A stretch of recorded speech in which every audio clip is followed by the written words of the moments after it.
Bien, estas pruebas de bondad de ajuste, ¿en qué consiste? En realidad, en verificar a través de una hipótesis si un conjunto de datos se ajusta a un modelo de probabilidad específico. ¿Qué pruebas de bondad de ajuste vamos a realizar?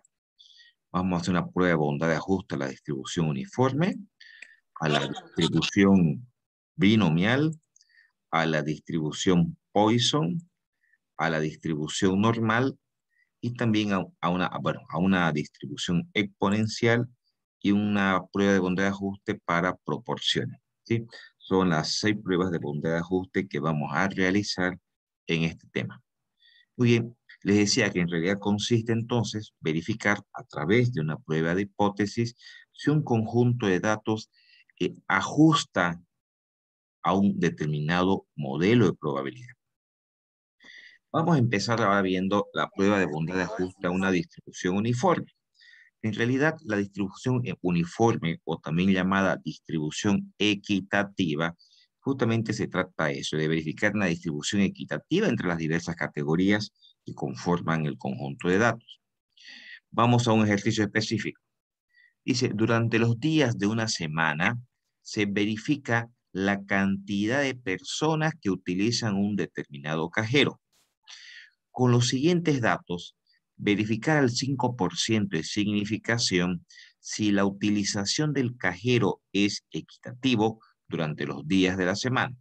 O también se puede decir verificar si se ajusta a una distribución uniforme el uso que se le da al cajero durante los días de una semana. Perfecto. Fíjense que un determinado cajero, estas son las visitas que ha tenido durante un periodo determinado, durante todos los días de una semana. Bien, vamos planteándonos entonces primero qué cosas nuestras hipótesis. Decimos como hipótesis nula, que es la hipótesis sujeta a investigación, que el uso del cajero se distribuye equitativamente entre los días de la semana. Aquí pudiéramos haber colocado también, ¿no? Como hipótesis nula, verificar que los datos o el uso que se da al cajero se distribuye uniformemente. Como hipótesis alternativa de que el uso del cajero no se distribuye equitativamente entre los días de la semana o no se ajusta a una distribución uniforme, como quiera. Okay, lo primero que vamos a hacer es generar un conjunto de frecuencias. Aquí vamos a simbolizar como FO las frecuencias observadas y como FE las frecuencias esperadas. Enseguida la vamos a definir qué cosa es cada una. Bien, ordenándolos ahora en un cuadro un poquito ya más vertical, como estamos acostumbrados, estos datos que han sido obtenidos a través de la observación, a través de la experimentación, ¿no? Porque para tener estos datos hemos tenido que hacer un conteo de ir a verificar cuántas personas efectivamente usan ese cajero, es decir, han sido obtenidos a través de la observación. Entonces, estos datos obtenidos a través de la observación, a través de la experimentación, nosotros lo vamos a llamar frecuencia observada. Bueno, en este caso suman 438 personas que han usado el cajero durante estos 7 días de la semana. Bien. Las frecuencias esperadas que vamos a calcular para cada categoría lo encontramos como el N, la cantidad total de datos, que es 438, dividido entre las categorías con las cuales estamos trabajando. En este caso son 7 días de la semana, entonces dividido entre 7, nos da una frecuencia esperada de 62,57. Esta es la frecuencia esperada para cada categoría. Es decir, lo que teóricamente, si hubiera una distribución equitativa en el uso de los cajeros, este sería la distribución óptima para que sea una distribución equitativa. Pero aún así, podemos llegar a la conclusión si así como está distribuido a través de la observación, se pudiera indicar que se ajusta a una distribución uniforme. Vuelvo a repetir, esta frecuencia esperada es la distribución equitativa óptima, sería lo ideal, ¿no? Pero aún así, veremos si estos datos se puede indicar que se ajustan a una distribución uniforme. Obviamente, la sumatoria de esta columna de frecuencia esperada debe sumar exactamente lo mismo, 438 también. Muy bien, fíjense que ya tenemos la frecuencia observada y tenemos la frecuencia esperada. debemos generar nuestro valor crítico. Ese valor crítico que vamos a calcular al 95%. Y una cosa importante, ya en las pruebas de bondad de ajuste, trabajamos con una gráfica de una sola cola en todas las pruebas de bondad de ajuste, cola que va a estar zona de rechazo, donde esa cola de rechazo va a estar siempre en el lado derecho, ¿sí? En todas las pruebas de bondad de ajuste, y además en esta tabla trabajamos con el valor de chi cuadrado. Entonces, al 95%, en la tabla del 95%, vamos a entrar con grados de libertad de K menos M menos 1, donde K es la cantidad de categorías. Fíjense que estamos trabajando con 7 días de la semana, son 7 categorías.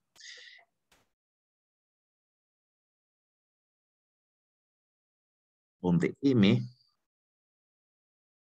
M corresponde a la cantidad de parámetros calculados. Es decir, hasta el momento no hemos calculado ni un parámetro. Y cuando decimos parámetros nos referimos si hemos calculado la media aritmética, la desviación, alguna medida descriptiva. No hemos calculado ninguna medida descriptiva. Bueno, entonces, 7 menos 0 menos 1, 6. Entonces vamos a entrar a la tabla de chi cuadrado al 95% con 6 grados de libertad. Ese valor nos da 12,59. Enseguida vamos a verificar en la tabla de chi cuadrado este valor, de manera que lo practicamos cómo se lo obtiene, ¿ya? 12,59 es el valor que separa la zona de rechazo, la zona de aceptación de esta zona de rechazo. Este es nuestro estadístico crítico. Vamos a calcular el estadístico de prueba para verificar si estamos en la zona de aceptación o estamos en la zona de rechazo. Vuelvo a copiar la tabla que habíamos generado en la anterior diapositiva, la columna de frecuencias observadas, la columna de frecuencias esperadas. Vamos calculando nuestro estadístico de prueba. Para ello, debemos generar esta relación para cada categoría, es decir, frecuencia observada menos la esperada, esa diferencia al cuadrado dividido entre frecuencia esperada. Por ejemplo, para esta primera categoría, ¿cómo sería? 60 menos 62,57, esa diferencia al cuadrado, y luego dividimos nuevamente entre 62,57, ¿cierto? Eso aplicamos entonces para cada categoría. Estos son los valores. Muy bien, para cada categoría. La sumatoria de toda esta columna, que es 33,7496, nos da nuestro estadístico de prueba. Es decir, que nuestro estadístico de prueba es 33,7496. Yo les pregunto, ¿este estadístico de prueba está en la zona de aceptación o en la zona de rechazo, chicos?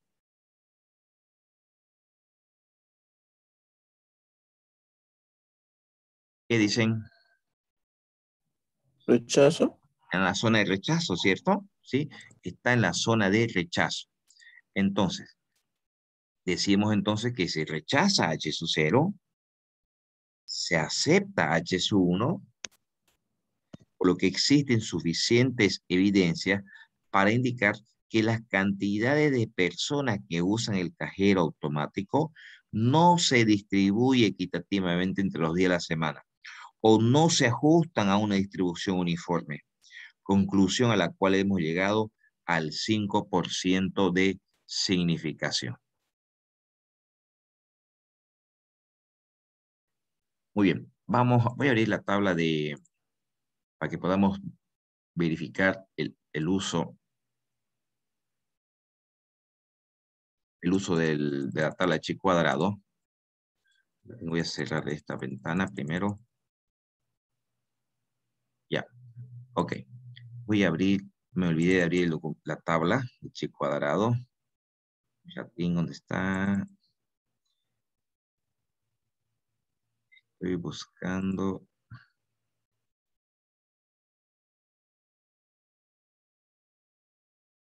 Ya estoy tratando de abrir la. Se me fue. Ah, aquí está. Tabla Chi cuadrado. Ok, ya la abrí. Muy bien. Voy a compartir un ratito la tabla de Chi cuadrado para que verifiquemos el dato que hemos calculado. Fíjense que en la tabla decíamos al 95%, ¿no? Y con 6 grados de libertad. ¿Se acuerdan que los grados de libertad lo habíamos calculado hace un momento como K menos M menos 1, ¿no? Eran 7 categorías, la cantidad de parámetros que era M era 0, pero menos 1, 6. En la tabla de chi cuadrado, al 95% y con 6 grados de libertad. Pero recuerden también que habíamos mencionado que en esta tabla de chi cuadrado ingresamos al revés, sí, ingresamos analizando el complemento, ¿no? Es una tabla que ingresamos de derecha a izquierda, me hemos mencionado en la tabla de chi cuadrado. Es decir, que si queremos buscar el 95%, en la tabla debemos entrar al 5%, al 0.05 si quieren en fracciones. Entonces, en la horizontal veamos 0.5, estamos hablando, aquí estamos, no, 0.50 es este, perdón, 0.505, aquí está, al 5%, ¿cierto? En la tabla de chi cuadrado entramos de derecha a izquierda, al 5%. Con 6 grados de libertad sería 12,5916. La voy a hacer un poquito más grande acá. Al 5%, ¿no? Porque entramos de derecha hacia izquierda, entramos siempre de derecha a izquierda en la lectura de esta tabla de chi cuadrado, al 5% y con 6 grados de libertad, 12,5916. ¿Sí? Muy bien, 12,5916. Vamos a hacer la verificación.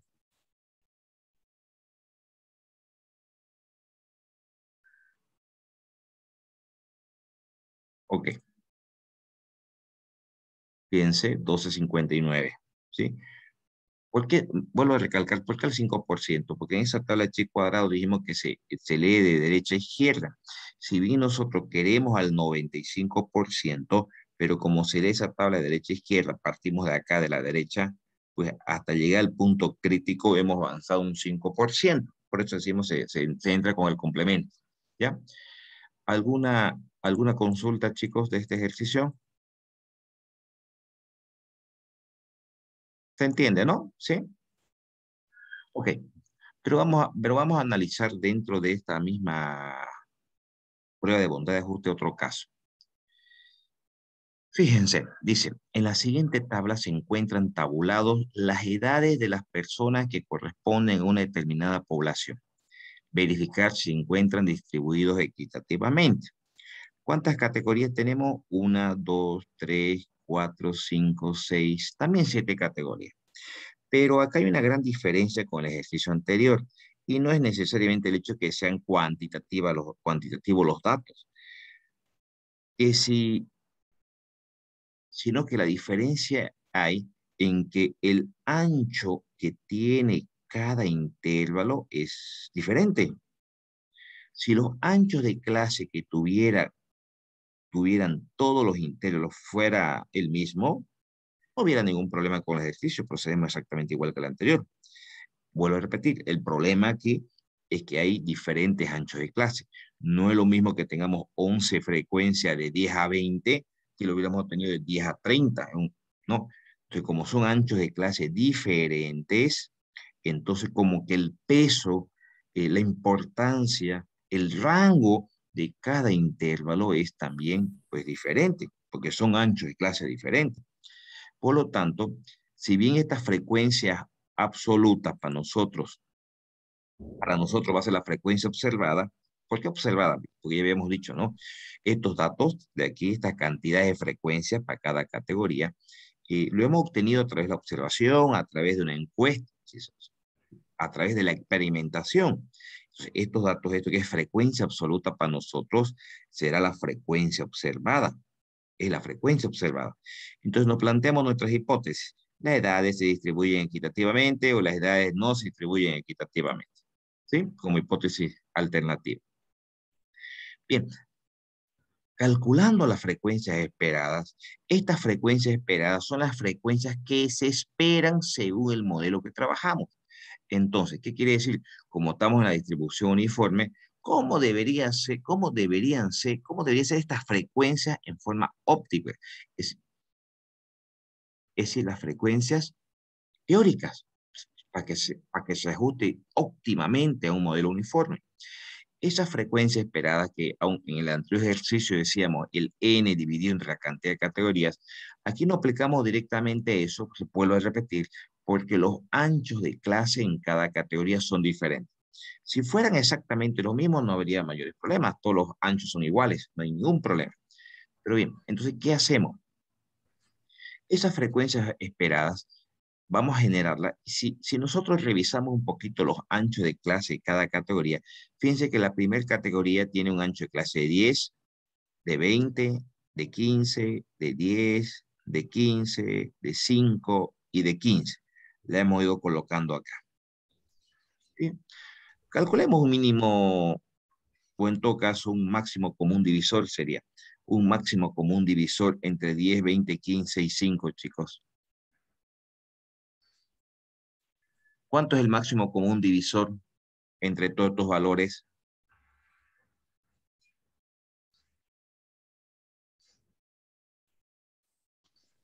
5. Efectivamente, 5. 5 es el máximo común divisor entre todos estos anchos de clase. Entonces, si tomamos 5 como el ancho común, si quieren ustedes, entre todas las categorías, podemos decir lo siguiente. El primer intervalo, vamos a ver un poquito la foto. Si el ancho común va a ser de 5, entonces nosotros decimos 108, que es el total LN, dividido entre el total de grupos de anchos comunes, que es 555. ¿Dónde calculamos este total de grupos? Pues de la siguiente manera. Bueno, aquí ya le puse 18 directamente, pero veamos de dónde. Si alguien está con su calculadora me ayuda. Este primer intervalo, no sé, a ver si no, lo calculé aparte ese 18. ¿Cómo hemos calculado que hay 18 grupos comunes de 5? En el primer intervalo de 10 a 20 hay 2 anchos de 5, ahí van 2 ya. En el segundo de 20 a 40 hay 4 anchos de 5, ya van 6. De 40 a 50 hay 3 anchos de 5, ¿no? 3, iban 6, creo, 9, aquí van 9. De 55 a 65 hay 2, más los 9 van 11. De 65 a 85 hay 3 anchos de 5, ¿no? Y van 11, ¿cierto? Más 3, 14. Hay que 14. De 80 a 85 hay 1, un ancho de 5, van 15. De 85 a 100 hay 3 anchos de 5, más los 15, 18. Hay 18 anchos de 5, tomando en cuenta todas las categorías, hay 18. Eso le corresponde a una frecuencia esperada, si decimos el n total, que es 108, dividido entre el total de grupos de 5, 5, de ancho 5, que son 18, ya vimos de dónde sale, nos dice que hay una frecuencia esperada de 6 por cada ancho de 5, quiere decir otra palabra. ¿Sí? Bien, entonces, bueno, aquí estaba. Pensé que no lo había colocado esta tabla. Los grupos de 5, fíjense, tal como habíamos mencionado, de 10 a 20 hay 2 grupos de 2 anchos de 5, ¿no? De 20 a 44, ya fíjense, hemos calculado los 18 anchos de 5. Entonces esta frecuencia total de 108 dividido entre la cantidad de grupitos de ancho de 5, que son 18, me dice que le corresponde una frecuencia esperada de 6 por cada ancho de 5. Entonces, ¿cómo será la frecuencia esperada? Si la primera categoría tiene 2 grupos de ancho de 5 y a cada grupo de ancho de 5 le corresponde una frecuencia de 6, entonces la frecuencia esperada para la primera categoría será 12. Si en la segunda categoría hay 4 anchos de 5 por 6, 24. 3 anchos de 5 por 6, 18. 2 anchos de 5 por 6, 12. 3 anchos de 5 tiene la siguiente categoría. con una frecuencia esperada de 6 para cada ancho de 5, pues 18. 18. Un ancho de 5 por 6, 6. Tres anchos de 5 por 6, 18. Si sumamos toda esta columna de frecuencias, ay, perdón, bueno, acá no le coloqué, pero si sumamos toda la columna de frecuencia esperada, nos tiene que sumar también el total, 108. ¿Ya? Fíjense que de esa manera hemos calculado la frecuencia observada, que corresponde a la frecuencia absoluta nomás, la obtenida, les decía, a través de la observación, experimentación, y luego hemos calculado la frecuencia esperada según el modelo uniforme, lo que en teoría deberíamos esperar que figure como frecuencia. Esa es la frecuencia esperada. Muy bien. Ya tenemos la columna de frecuencia observada, ya tenemos la columna de frecuencia esperada, podemos ahora ir a calcular nuestro estadístico. Empecemos con el estadístico crítico. Fíjense que en las pruebas de bondad de ajuste, la zona de rechazo va a estar siempre al lado derecho. Bueno, al 95%, grados de libertad son 7 categorías, fíjense, menos M menos 1, sigue siendo 6, ¿cierto? Por lo tanto, nuestro valor crítico, el valor que separa la zona de aceptación de la zona de rechazo, va a seguir siendo igual que el anterior, porque también trabajamos allá con 7 categorías en el anterior ejercicio. Bien. Ya está nuestro estadístico crítico. Vamos a generar nuestro estadístico de prueba. Este estadístico de prueba, generamos, recuerden ustedes, con esta relación. Tenemos la columna de frecuencia observada, tenemos la columna de frecuencia esperada. ¿Sí? Entonces, podemos decir, frecuencia observada, para la primera categoría, ¿cómo sería? 11 menos 12, ¿no? Esa diferencia al cuadrado y después dividido entre la frecuencia esperada. Y eso lo realizamos para cada categoría. Bueno, aquí ¿por qué no da 0? Porque da la casualidad que tanto la observada y la esperada son iguales, por eso que esta diferencia no da 0, ¿no? Bien, la sumatoria de esta columna, que en este caso es 0,1389, es nuestro, porque es la sumatoria justamente el estadístico de prueba, es nuestro estadístico de prueba. Yo les pregunto a ustedes, chicos, ¿este estadístico de prueba está en la zona de aceptación o en la zona de rechazo? ¿Qué dicen? De aceptación. En la zona de aceptación. Muy bien, muy bien. Es excelente. Estamos en la zona de aceptación. Por lo tanto, se acepta H sub 0. Y si estamos aceptando H sub 0, podemos indicar que existen suficientes evidencias para indicar que las edades de la población están distribuidas equitativamente o se ajustan a un modelo uniforme a un 5% de significación. ¿Alguna consulta del ejercicio?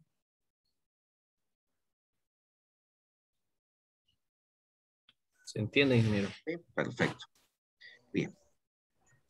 Con eso terminamos la distribución uniforme. Nos toca entrar a ver la distribución, en las pruebas de bondad de ajuste, la distribución binomial. El otro día estábamos discutiendo un poquito la distribución binomial, así que les voy a mostrar, voy a buscar mi material un ratito de la estadística anterior para que hagamos un pequeño repaso antes de entrar a la distribución binomial. Un ratito, permítanme.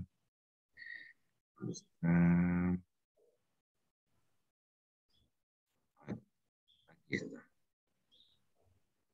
Modelo binomial, acá lo tengo, a ver, déjenme ver mi diapositiva. Aquí está.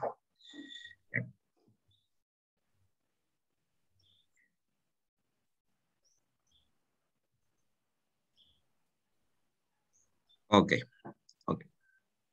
Ya, voy a abrir un ratito eh, mis diapositivas que no corresponden a la materia como pruebas de bondad de ajuste a la distribución binomial, sino voy a abrir mi diapositiva de la otra estadística, que es la distribución binomial solamente, para que aprendamos a manejar bien la fórmula, para que podamos ya aplicar las pruebas de bondad de ajuste, como haciéndole un recuerdo a la materia anterior cuando han visto ustedes el modelo de probabilidad binomial. ¿Sí? Bien, voy a compartir la pantalla.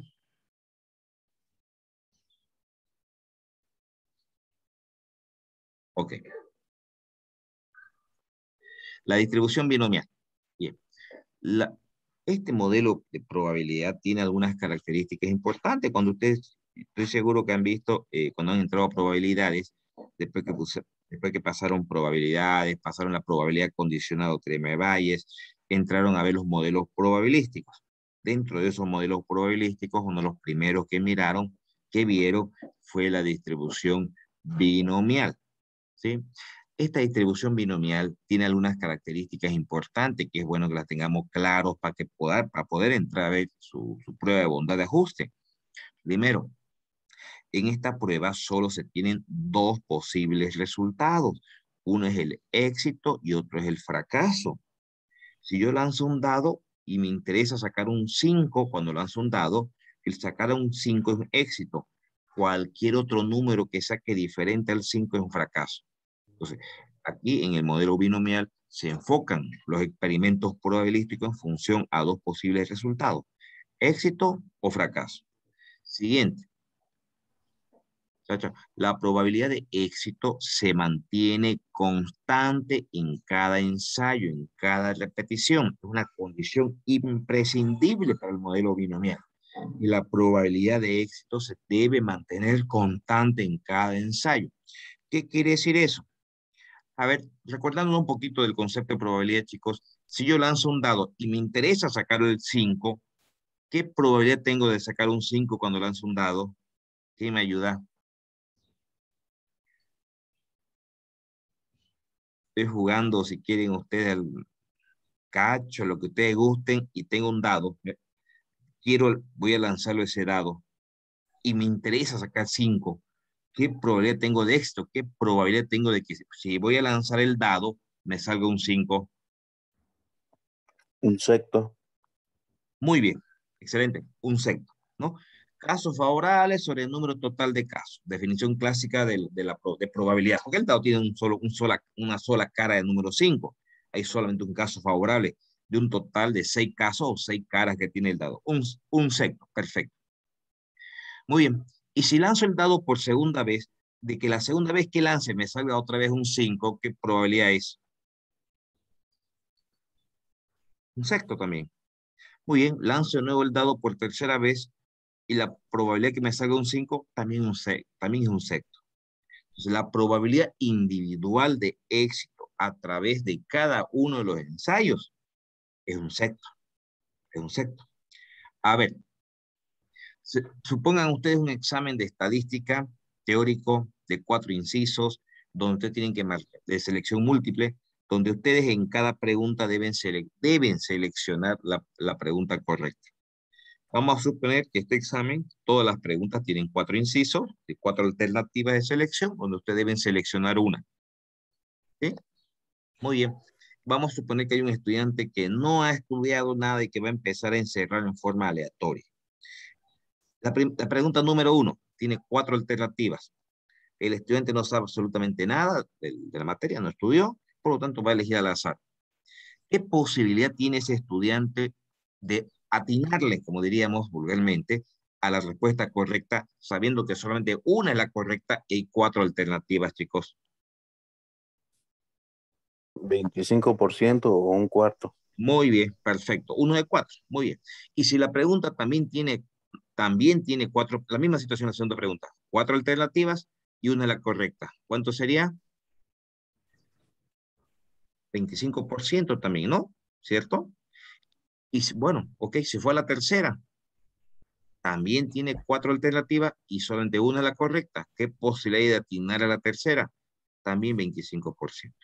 Entonces, mientras todas las preguntas tengan 4 alternativas de selección, la probabilidad de éxito de responder correctamente cada pregunta va a ser en 25%. Se está manteniendo constante la probabilidad de éxito. Ahí se tiene que aplicar binomial.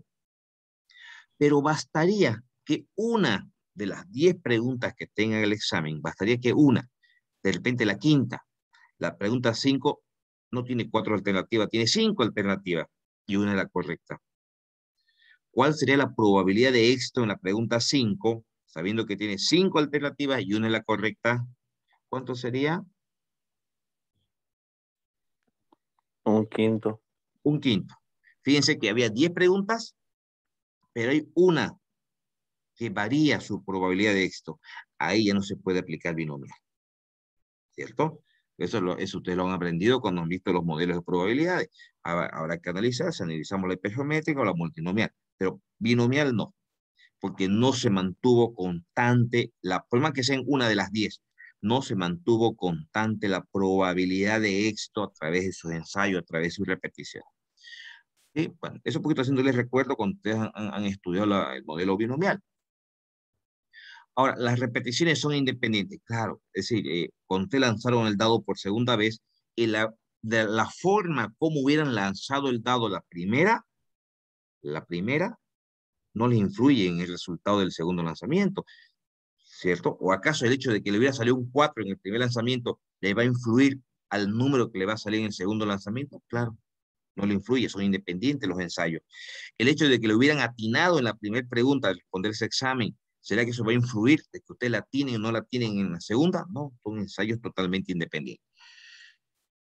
Muy bien, entonces hay una fórmula que se aplica en la distribución binomial, que si bien yo sé que algunos de ustedes, tal vez, no sé, algunos colegas les gusta trabajar directamente con la tabla, ¿sí? Estos valores de probabilidad binomial podemos también obtenerlos de tablas directamente. Hay las tablas de distribución acumulada binomial, pero la formulita que se utiliza en el modelo binomial es esta. ¿Sí? Seguramente la han visto ustedes. Esta fórmula tiene datos de probabilidad acumulada y hay tablas para eso, ¿no? De todas maneras dice la probabilidad cuando hay un n. ¿Qué es el n? La cantidad de ensayos. Hablábamos de lanzar un dado. ¿Cuántas veces va a lanzar el dado? 8. Tu n es 8. Estamos hablando de un examen hace rato. ¿Cuántas preguntas tiene el examen? 10. Tu n es 10. ¿Cuál es la probabilidad de éxito? La que hablábamos hace un momento, de la que se tiene que mantener constante a través de todos los ensayos para poder aplicar binomial. Muy bien. Y esta es la probabilidad que estamos buscando. Por ejemplo, ¿a qué me refiero? Pusimos 2 ejemplos, el de los dados y del examen. Ya. Vas a lanzar el dado 8 veces. Ya, tu n es 8. Tu probabilidad de éxito, dijimos que es un quinto. No, perdón, un sexto, quiero decir, para el tema que sale el 5. Oye, un sexto. ¿Cuál es la probabilidad de que en 8 lanzamientos de un dado, 3 veces saques el 5? ¿Cuál es tu éxito? Si lo que te interesa es sacar un 5, tu probabilidad de éxito es un sexto, que es la probabilidad de sacar un 5, ¿no? Entonces, ¿cuál es la probabilidad de que saques 3 veces el número 5 en 8 lanzamientos? Bueno, si nos vamos al examen, el examen tiene 10 preguntas. ¿Cuál es la probabilidad de éxito? Dijimos un cuarto, ¿no? Porque cada una de las 10 preguntas tiene 4 alternativas, un cuarto. Muy bien. ¿Cuál es la probabilidad de que respondas 6 preguntas correctamente en ese examen? Entonces, x igual 6. ¿Cuál es la probabilidad de esto? De responder correctamente en cada ensayo, dijimos un cuarto. N, ¿cuántos ensayos hay? 10, porque son 10 preguntas. Bien, a eso se refiere esto. Así, recordándole un poquito el formato de lo que ustedes habían visto como modelo binomial. ¿Esto qué representa? El n sobre x, pero dentro así de paréntesis, como si fuera una matriz, si ustedes quieren, aunque algunos lo representan en forma horizontal. Es lo que llamamos la combinatoria, lo que nos pusimos otro día a discutir en cuanto al factorial. Hay que sacar la combinatoria de n en x, eso por la probabilidad de éxito elevado a x por q, que es q, la probabilidad de fracaso elevado a n menos x. Pero estamos introduciendo el concepto de probabilidad de fracaso. A ver, chicos. Cuando lanzamos un dado, dijimos, la probabilidad que me salga el 5, alguien me decía un sexto. Ese es mi éxito. Y todo lo demás es un fracaso. Si un sexto es mi probabilidad de éxito de sacar un 5 en un lanzamiento de un dado, lo restante, el 5 sexto, es mi probabilidad de fracaso. Porque si lo que me interesa sacar es un 5, el hecho de sacar un 1, un 2, un 3, un 4 y un 6 es un fracaso. Mi éxito está enfrascado en obtener un número 5. Entonces, la probabilidad de éxito más la probabilidad de fracaso siempre me da 1 o el 100%. Ok, acá está lo que le estaba mencionando. Bien, pero vámonos. Esto, lo que me interesa es el uso de esta cosita. Ya, bueno, el valor, esto no vamos a entrar en detalle, la varianza y el valor esperado para la distribución binomial tiene esta fórmula, pero no es esto lo que me interesa que lo veamos ahorita. Acá, esto sí, el uso de la fórmula es lo que me interesa. Bien, fíjense, esto de acá que decíamos la combinatoria de n en x, esto de acá, también lo podemos expresar de esta manera, ¿sí? Que es igual al n factorial, x factorial sobre n menos x factorial. El otro día ustedes tenían problemas con meter el factorial. Claro, la calculadora no, si no me equivoco, es el 69. Tendré que revisar. Creo que no saca factorial arriba de 69.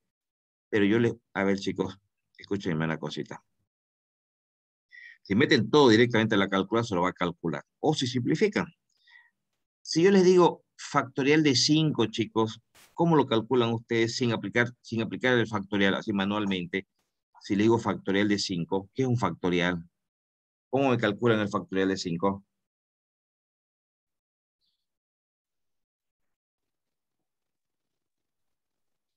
Sería Dime. 5 por 4, por 3, por 2, por 1.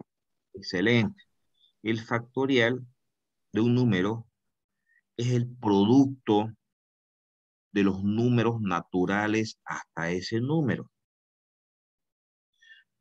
Alguien me preguntaba el otro día, ¿y hay factorial de decimales?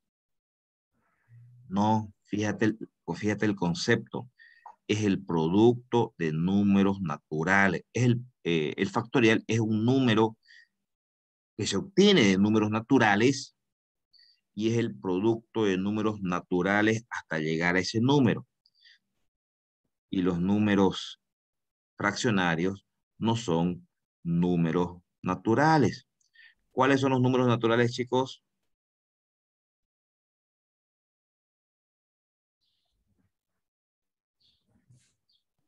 Ah, ¿qué son los números naturales?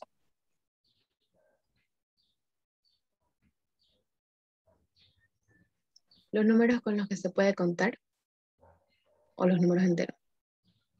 No, números Números enteros. enteros, tío. Es excelente. Son los enteros positivos. Hay una discusión sobre el cero, la realidad, si es o no es natural. Algunos lo marcan que no. Otros autores, sobre todo los antiguos, lo meten que sí, pero hay una discusión del cero. Pero efectivamente, son los números enteros positivos. Solamente hay factorial de números enteros positivos. No hay factorial de números negativos, por eso dice, es el producto de números naturales, de enteros positivos. Bien, entonces, para poder calcular esta combinatoria, ustedes han debido ver también combinatoria o combinación y permutación. Esta es la fórmula y fue lo que usamos el otro día, ¿no? Si queremos hacer, si hay un n de 10 y el x es 4 y ustedes quieren aplicar combinatoria, le digo eso porque cuando entremos a los ejercicios directamente vamos a aplicar la fórmula y muchos piensan que este n sobre x es un quebrado, es una división, pero es una combinatoria. Que lo pueden escribir de esta manera, como lo pueden escribir así de esta manera. Y es que igual, pues reemplazando en la fórmula, 10 factorial sobre x factorial, 10 menos 4 factorial. Y obviamente es el producto de números naturales y significa, para que se entienda esto, de que si hay 10 alumnos, yo le digo, chicos, van a ser grupos de a 10 y ese día de la exposición es muy común entre algunos profesores, sobre todo de materias teóricas en esta época de la pandemia, ¿no? Hagan grupos de 10. Ese día yo voy a escoger a 4 para que expongan y que la nota sea para, eso lo estoy escuchando mis sobrinos a veces, le hacen a veces en sus materias teóricas. El grupo es de 10, pero como no hay tiempo y es virtual, no pueden exponer todo, yo voy a seleccionar 4 al azar. Esos 4 van a exponer y la nota es para todo el grupo. Perfecto, ya. Entonces mi pregunta es, bueno, si son 10 y es un grupo de 4 que va a seleccionar en forma aleatoria, ¿cuántos grupos diferentes de 4 pudiéramos armar? De un total de 10 alumnos, ¿cuántos grupos de a 4 pudiéramos armar donde en ningún grupo se repiten exactamente los 4? Serían 210 grupos diferentes pudiéramos armar. donde ninguno de los 210 grupos se repiten exactamente las mismas 4 personas. Ah, bueno, ese es el concepto básico de lo que es la combinación o combinatoria. Pero bien, pero si quieren ustedes calcular directamente en la máquina, porque no les voy a pedir que me usen esta fórmula todo el tiempo, porque es larga, porque a veces nos toca usar la formulita esta 10 veces seguidas. Pues imagínense, se van a estar calculando combinatoria todo el tiempo. Mi intención era un poquito que se acuerden de la fórmula para que tengan la idea de dónde sale, pero usándolo en la calculadora directamente, debemos escribir 10 combinatoria 4 y vamos a llegar exactamente al mismo valor. ¿Cómo se obtiene esto? Esta tecla, deben buscar esta tecla NSR. Si los que están con su máquina de calcular pueden verificar este ejercicio. Entonces ustedes introducen el 10, habilitan esta tecla que en algunas máquinas está con el shift, en otras está directa, ¿ya? Entonces habilitan esa tecla, les sale la C y le introducen el valor de X4 y le sale 210. Y lo que hace es justamente aplicarle esta forma. ¿Alguien puede corroborarlo, por favor? Ese cálculo.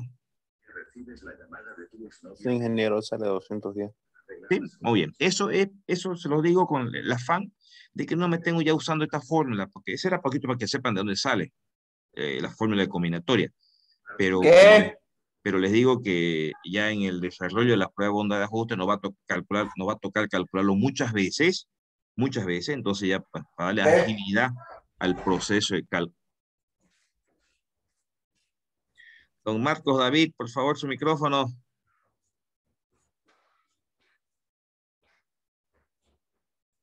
Bien, entonces le decía eso con el afán de que aceleren ustedes ese cálculo.